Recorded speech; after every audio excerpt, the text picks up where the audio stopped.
Les amis, salut à tous. J'espère que vous êtes en forme où que vous soyez. Bienvenue comme d'habitude à la maison dans mon petit bureau pour ce point média. Ça fait un petit moment que je vous avais pas accueilli ici à la maison. Vous le savez, ce week-end nous étions avec les copains de Free Ligue 1. Le Ruiz Club était au Parc des Princes pour le Paris Saint-Germain Montpellier. Je voulais ensemble aujourd'hui qu'on ouvre la presse nationale, mais également la PQR, la presse quotidienne régionale, pour faire le point sur toute cette actualité Ligue 1, avec également les dernières informations concernant les transferts. L'affiche sur ces dernières heures, c'était le match nul de l'Olympique de Marseille sur la pelouse brestoise. On va voir ce qu'en ont dit nos confrères dans la presse justement quotidienne régionale. Le visage, c'était Alexis Sanchez, la grande recrue de l'OM, qui a disputé ses premières minutes. Le temps pour moi de vous rappeler que le week-end prochain, nous serons justement à Marseille, Vélodrome, attendu pour l'affiche entre l'Olympique de Marseille et Nantes. Ce sera le samedi 20 août à 21h, prise d'antenne YouTube Ruiz Club, 19h45, avec Rio, avec Juliane, avec Aurore et avec vous, vous le savez, les membres de la communauté, pour échanger et être en visioconférence pour commenter ce match. Rendez-vous donc samedi prochain. On ouvre cette presse avec, voici la une du quotidien national, L'équipe. Repris de volée, le jeu de mots sur ce superbe geste technique de Lesmelou, le Brestois, qui a égalisé en faveur de la formation de Michel Derzakarian. On va ouvrir cette presse. Voici le point sur le classement pour l'instant, avec un petit bémol, puisqu'en vous le savez, Lyon et Lorient, match reporté, problème de pelouse du côté de Lorient, la position des deux équipes ici, mais le Paris Saint-Germain truste déjà la tête avec le 6/6. Marseille est en 2, Lille en 3, Toulouse et l'AS Monaco. On va s'attarder donc d'abord sur ce match entre Brest et l'Olympique de Marseille. Les pages intérieures de l'équipe avec ce premier coup de froid, bousculé par Brest dans une seconde période compliqué. Les Marseillais, sans solution, ça c'est à noter, ont dû se contenter du match nul. Pour Igor Tudor, le chantier est ouvert. Depuis quelques semaines, vous le savez qu'il y a une pression autour du nouveau coach de l'Olympique de Marseille. Ce match n'aura pas forcément arrangé la situation actuelle. C'est ce qu'on verra d'ailleurs, notamment au Vélodrome, samedi prochain, face à Nantes. On va avoir un éclairage sur les notes de ce match selon le quotidien L'équipe. On va également voir ce qu'en ont pensé nos confrères du côté de Brest ou du côté de la Provence. Sanchez a donc disputé ses premières minutes. Il est ici, il est entré en cours de jeu. On va dire qu'il est encore en rodage. Le trentenaire, l'international chilien, c'est une pépite absolue. Il vient d'arriver. On va lui accorder ce bénéfice, bien entendu, avant de trouver sa pleine mesure et savoir notamment où est-ce qu'il va jouer, dans quelle position. Et là, on va y revenir. Les notes du quotidien L'équipe, elles sont ici. Je vous les ai grossies avec bien évidemment un éclairage sur Lesmelou et cette superbe reprise de volée. Cela faisait 15 matchs qu'il n'avait pas marqué. Le nouveau venu du côté de Brest, assez logiquement, il a une bonne note, il hérite d'un 6/10. Vous allez voir dans le télégramme qu'il a la meilleure note de sa formation. C'est Belkebla qui a un 7 ici, ou encore Honora avec un 7 ici également. Michel Derzakarian a pris un très bon 6/10 du côté de l'Olympique de Marseille. Regardez les notes. Sur l'attaque, c'est pas terrible, avec un 4 pour Milik, Under 3 et Gerson à 3 également. La meilleure note, elle est ici pour Tavares, les deux pistons, et Klaus. Là aussi, on va y revenir. Du côté de la Provence, regardez justement avec un éclair de Brest. Le jeu de mots était assez facile, mais il est bien trouvé. Du côté de la presse provençale, avec là aussi logiquement un éclairage sur la première d'Alexis Sanchez pour savoir où le positionner pour les prochaines semaines. Est-ce qu'on sera dans une position de pointe ou en soutien, en position de 9,5? C'est l'interrogation qui est posée ici. Peut-être autour de Milik. Ça sera une affaire à voir, et notamment face à Nantes. Quelle sera la décision de Tudor? On a cru que le match était terminé. Vous l'aurez compris, après avoir mené 1-0, il estime que son équipe a baissé le ton pour ne pas pouvoir prendre ces 3 points. Là, il y a cette composition d'équipe et là, il y a ces notes. Je vais vous offrir un éclairage justement sur ces notes, avec là aussi avancé le travail des deux pistons, avec Tavares ici sur le côté gauche et Klaus, le nouveau, l'ancien Lensois, sur le côté droit. Ils ont énormément travaillé sur leur flanc et assez logiquement, regardez, ce sont eux qui héritent des meilleures notes, moyenne de 6,3 dans la Provence. 3 confrères notes, vous le voyez, 1, 2, 3 notes, et la moyenne est offerte ici. 6,3 pour Klaus et un 6,3 également pour Tavares. Vous l'aurez compris, les deux meilleures notes sont ici du côté de l'Olympique de Marseille. Un éclairage sur Sanchez, note moyenne moyenne. Logiquement, on accorde ce crédit pour le nouveau venu, le trentenaire,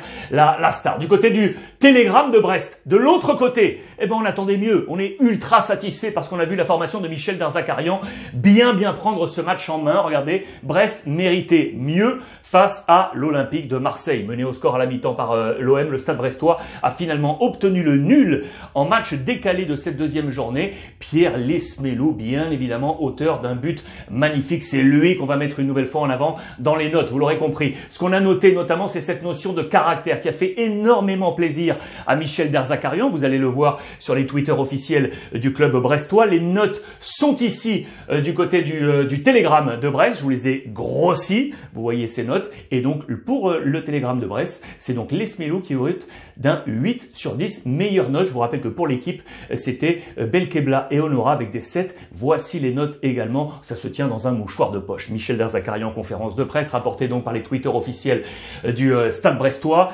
avec une énorme satisfaction. On a été bien meilleur que la semaine dernière dans tous les domaines. C'était un gros match. On a fait ce qu'il fallait faire. On a donné une bonne image. Je félicite mes joueurs. Autre point intéressant, c'est ici dans ce deuxième tweet.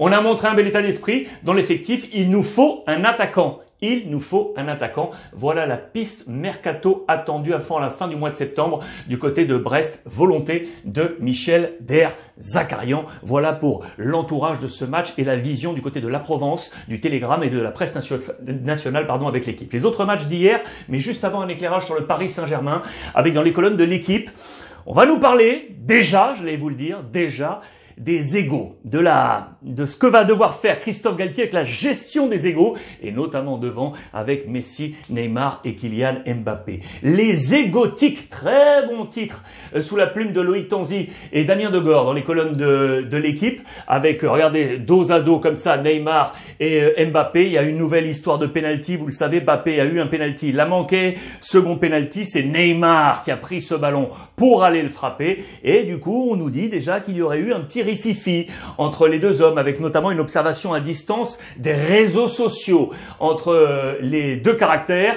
On nous parle d'une soirée de tension, on nous parle de quelle réaction avec un point d'interrogation, où en sont leurs relations et quelles répercussions. Vous l'aurez compris, on va observer de près ce qui se passe, et notamment sur la toile digitale du côté du Paris Saint-Germain. C'est assez logique. En attendant, Paris est leader, on va y revenir, mais Paris est leader, vous le voyez, je vous le rappelle ici, avec ce 6 sur 6, vous voyez qu'on parle dans les colonnes du Parisien, donc de la crainte d'un nouveau penalty gate, colonne du Parisien, et pour être dans le positif, on est à la chasse au record du côté du Paris Saint-Germain, leader dès le début de ce championnat. On veut être leader du début à la fin pour établir un nouveau record dans l'histoire du championnat de France de la Ligue 1 Uber Eats. Paris va-t-il réussir ce pari fou? C'est lancé en tout cas 2 sur 2 pour le Paris Saint-Germain. Les autres matchs disputés hier dans cette deuxième journée de Ligue 1 Uber Eats. Nice encore loin de ses promesses. Nice-Strasbourg, un but partout entre les deux formations, et pourtant je vous rappelle que Lucien Favre aux différents micros que vous pouvez retrouver d'ailleurs sur l'application Free Ligue 1, je vous le rappelle, téléchargez-la, elle est gratuite. Vous avez gratuitement tous les buts, je dis bien tous les buts, des 10 matchs de cette journée, plus tous les résumés. Ça, c'est gratuit. Si vous allez sur la petite option payante, c'est vraiment pas grand-chose. Vous avez un clip. Quand vous suivez un match en direct, vous avez jusqu'à 30 minutes en quasi-direct de votre rencontre, quelle qu'elle soit. Mais sur l'application gratuite, téléchargez-la, les buts et les résumés. Donc, c'est déjà, vous pouvez aller les revoir, et notamment les buts de ce Nice-Strasbourg. Qu'est-ce qu'on a mis en avant du côté de l'équipe? On a mis Schmeichel, le nouveau gardien, le fils de Peter Schmeichel, vous le savez, qui est arrivé de Première Ligue, qui était dans les buts et qui a été très très bon. Il a pris un 6 sur 10 pour nos confrères de l'équipe, vous le voyez, avec des notes un peu inférieures, notamment pour Gouiri qui a pris un 4. Ici, c'est plutôt le système défensif qui a pris une bonne note du côté de Nice. Du côté de Strasbourg, une très bonne note pour Gamero. Il a été buteur dans ce match en faveur de Strasbourg pour l'égalisation. C'était Andy Delors qui avait ouvert la marque pour Nice. Regardez l'ensemble de ces notes, avec également des notes un peu moyennes là pour Delaine, Cohen, Aolu ou encore Niamsi en défense avec des 4, l'équivalent et l'homologue de Schmeichel. Sels a pris un très bon 6 sur 10, très bon match des gardiens des deux côtés. Recadrage payant parce que Julien Stéphan à la mi-temps a remobilisé les siens pour obtenir et aller chercher ce point du match nul. De son côté, vous allez le voir avec les colonnes de Nice Matin, Lucien Favre l'a rappelé, il retient le positif. Oui, peut-être qu'on est encore sur sa fin du côté de Nice, mais il l'a annoncé, on est sur un travail sur 2-3 ans. Il veut que dans 2-3 ans, et alors seulement, Nice soit compétitif pour jouer le podium et y demeurer. Voilà, pour l'instant, il y a un chantier et il y travaille et on avance notamment sur ce match. OGC Nice,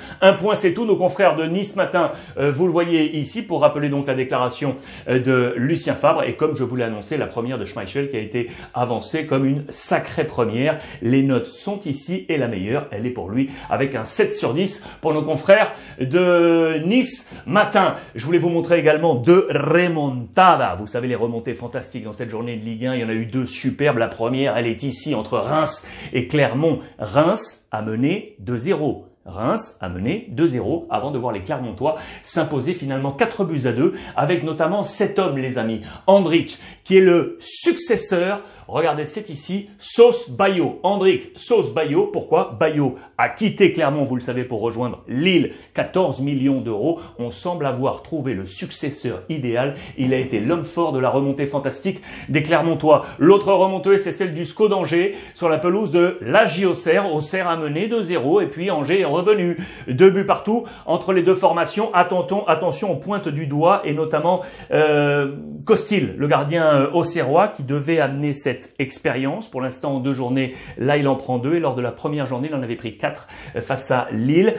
Voilà, c'est en tout cas nos confrères de l'équipe qui mettent un petit encart là sur le gardien auxerrois. Les autres matchs, avec notamment la défaite de 3 à domicile face à Toulouse. Attention aux Troyens et son coach Irles qui est sous pression. Les supporters mettent la pression sur le cadre dirigeant du club troyen. Quel sera l'avenir du coach troyen? Affaire à suivre du côté de Toulouse. Tout va bien pour l'homologue Philippe Montagnier avec cette victoire 3-0. Une partition bien récidée, fidèle à ses principes, axée sur le jeu en mouvement. Toulouse a remporté son premier match de la saison avec énormément de maîtrise. Voici les notes, je vous en montre quelques-unes, avec notamment le 7 sur 10 ici de Nicolas Hyssen en défense centrale ou encore Aboukhlal ici sur le flanc droit de l'attaque de Toulouse. Très intéressant ces 2 hommes, on les suivra attentivement durant cette saison. Le premier point d'Ajaccio, il est pris pour le retour des Corses en Ligue 1. Il est ici avec un match nul 0-0 à domicile face au Racing Club de Lens avec notamment une défense qui tient le coup. C'est par là que ça passe tout d'abord pour obtenir ce maintien